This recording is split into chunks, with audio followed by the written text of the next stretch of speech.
Bonjour à toutes et à tous, j'espère que vous allez bien. On se retrouve pour le brief du vendredi 18 avril, il est 8h32. Aujourd'hui, on va parler donc des news économiques, du ratio long and short, du funding, open interest, des liquidations. On regardera ce que font les whales en finissant par l'analyse technique de Bitcoin. Mais avant ça, on va regarder donc ce qui s'est passé hier. On a eu donc une prise de liquidité hier. On a eu un peu de chance sur le fait de ne pas se faire SL, mais il y avait pas mal d'ordres pour nous protéger, donc c'était prévisible de ne pas se faire sortir. En revanche, j'ai préféré sortir sur cette mèche-ci ensuite, parce que le but, à mon avis, était, donc de venir rebondir dans cet order block ici, pour derrière pouvoir potentiellement ensuite repartir à la hausse. Donc je pense qu'on a des liquidités à venir prendre dans cette OBM15 et il y a de grandes chances d'y revenir, que ce soit dans la journée, dans le week-end ou, lundi, lors de l'ouverture US. Donc lundi étant férié, chez nous, mais pas aux US. C'est aujourd'hui que c'est férié aux États-Unis. Plutôt intéressant parce qu'à mon avis, on va avoir de la volatilité, lundi. Au moins je pense dimanche soir, donc ça pourrait, on pourrait avoir notre entrée de short dimanche soir. Donc ça, on le verra directement le moment venu, sur la school. En tout cas, voilà, j'ai préféré clôturer ce trade. On est à RR de 0,84 pardon.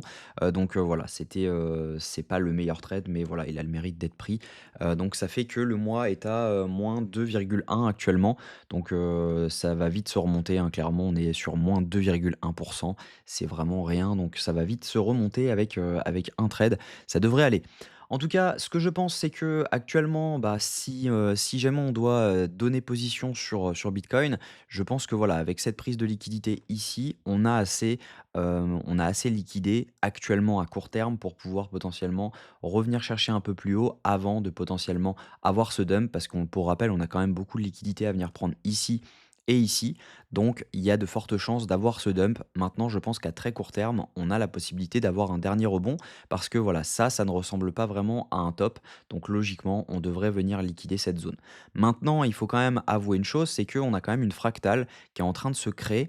Donc une fractale, c'est un élément similaire qu'on a déjà eu récemment. Donc quand on regarde avec cet élément-ci, on a quand même cette fractale sur lequel donc on vient, on liquide juste ici, ensuite on latéralise, on revient ici, tout le monde croit qu'on va aller au-dessus de cette zone, au final on n'y vient pas, on accumule, on accumule, on accumule, on dump, on réaccumule et à un moment, bam, ça part.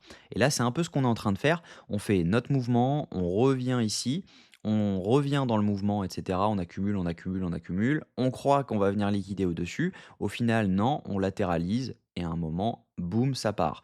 Et donc, il faut faire attention à ça parce qu'il y a des chances, il y a un monde dans lequel on part directement, on revient latéraliser comme on avait fait donc sur ce mouvement-ci. Et donc, par conséquent, à un moment, il faudra rentrer là-dessus pour pouvoir potentiellement avoir ce dump. Donc, il va falloir avoir à l'œil ce changement de tendance quand il va se créer parce que clairement, ce changement de tendance-là, donc celui-ci, il ne faut surtout pas le rater parce que quand il va arriver, à mon avis, on aura une zone de short. Donc logiquement, soit on a donc un changement de tendance dans lequel on valide sous cette zone et derrière le rebond, on le joue pour pouvoir short et derrière on part vraiment, soit tout simplement on vient liquider à la hausse comme ceci et derrière on attend un setup low time frame pour pouvoir rentrer et au moment où on l'a, on peut rentrer. Mais en tout cas, sans ça, je ne rentrerai pas en short, mais je pense que voilà, on aura notre entrée dans tous les cas. Il faudra juste être bien attentif au marché. Au niveau donc news économique, aujourd'hui, il y a rien du tout, c'est férié partout. Au niveau crypto bubble, ce qu'on voit, c'est que sur la journée, bah, on a plutôt du vert à peu près partout, sauf sur certains comme le Farcoin qui lui tenait plutôt bien, hein, mais voilà, on mange un -20 dessus. Moi je suis pas dessus, mais voilà. On a, -20, il tenait plutôt bien et voilà, il a finalement pris sa claque comme tous les autres. Au niveau funding open interest, ce qu'on voit, c'est que, donc c'est ce qui m'a fait clôturer mon trade hier. On a eu donc une hausse de l'open interest juste ici avec une baisse des funding, ce qui voulait dire que ici c'était une majorité de shorts qui s'étaient ouverts et donc par conséquent, on accumule des liquidités au nord. Donc forte chance de venir liquider. Donc quand j'ai eu ma porte de sortie, tout simplement pour pouvoir sortir de ce trade, je l'ai saisi parce que c'était très probable d'avoir donc un rebond assez massif. Ensuite, ce qu'on voit, c'est qu'on a une nouvelle hausse de l'open interest juste ici avec une baisse des funding, ce qui veut dire que ici, ce sont encore des shorts qui se sont ouverts. Ensuite, Ici, on a plutôt eu du long qui s'est ouvert parce qu'on a une hausse de l'open interest avec une hausse des fundings, ce qui veut dire qu'ici, on a accumulé des liquidités. Donc, lorsqu'on revient sous cette zone, bah, logiquement, on vient fermer tous ces longs. Et là, ce qu'on voit, c'est qu'on a plutôt une baisse de l'open interest avec une rehausse des fundings, ce qui veut dire que ce sont des shorts qui sont en train de se fermer ici. Donc, les liquidations qu'on a au-dessus peuvent potentiellement ne plus être là. Mais on en a toujours quand même un petit peu. Donc, à mon avis, il y a un monde où on vient liquider au-dessus de cette zone-ci pour derrière pouvoir avoir un vrai top et pouvoir dump. Au niveau liquidation, ce qu'on a donc sur les dernières 24 heures, c'est des liquidations autour des 85 610 $. Si jamais on se met sur 48 heures, c'est la même chose. On a des liquidations qui traînent vraiment à la hausse, même si on est en train d'accumuler beaucoup, beaucoup en bas. On a quand même beaucoup de clusters à la hausse jusqu'au, donc si jamais on vient pousser un petit peu, c'est jusqu'aux 86 460 $. Mais le cluster autour des 85 600 serait suffisant. Si jamais on se met sur 3 jours, c'est la même chose. On a beaucoup, beaucoup à liquider au-dessus. Je doute qu'on vienne prendre cette zone-ci, mais déjà si on venait prendre les 85 600, ce serait déjà pas mal parce que ça permettrait d'avoir notre setup de short. Il faudra voir la clôture en fonction de ça. Au niveau de ce que font les whales actuellement ne font rien du tout. Il y a eu une petite vente qui a été rachetée tout de suite. Les micro whales, elles, sont en train d'accumuler gentiment, tandis que les retails, eux, accumulent également gentiment sur ce mouvement.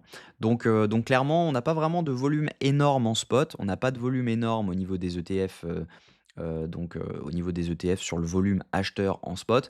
Donc clairement, voilà, moi ce que je pense, c'est qu'on est proche d'un dump, on est proche d'un top et il y a de fortes chances. Donc soit on valide un changement de tendance là-dessus, derrière on peut re-rentrer, donc par exemple dans l'OB qu'on a formé juste ici, pour derrière pouvoir redump, soit tout simplement, si jamais on n'avait pas ce dump directement et qu'on pump only, je pense qu'il faudra attendre un setup dans cette zone-ci pour derrière pouvoir dump. Donc le but, ce sera de rentrer sur un setup low time frame dans cette zone avec un stop loss au-dessus de cette zone. Donc voilà, voilà le plan. Actuellement, il n'y a pas grand-chose à faire. En tout cas, voilà, j'espère que cette vidéo vous a plu. Si c'est le cas, je vous invite à vous abonner, à liker cette vidéo et à commenter ce que vous en pensez. Je callerai directement le call donc sur la school, donc n'hésitez pas à nous rejoindre dessus. Le call sera fait directement ici, donc tout ce que je fais est directement call ici. Vous avez également accès au replay des lives et donc le prochain live sera mardi soir, donc n'hésitez pas à nous rejoindre pour ne pas le manquer. On fera du replay pour derrière voir toute l'analyse de comment on analyse techniquement en cas concret. Donc voilà, j'espère que ça vous a plu. Je vous souhaite une très bonne journée. On se retrouve demain à la même heure. Prenez soin de vous.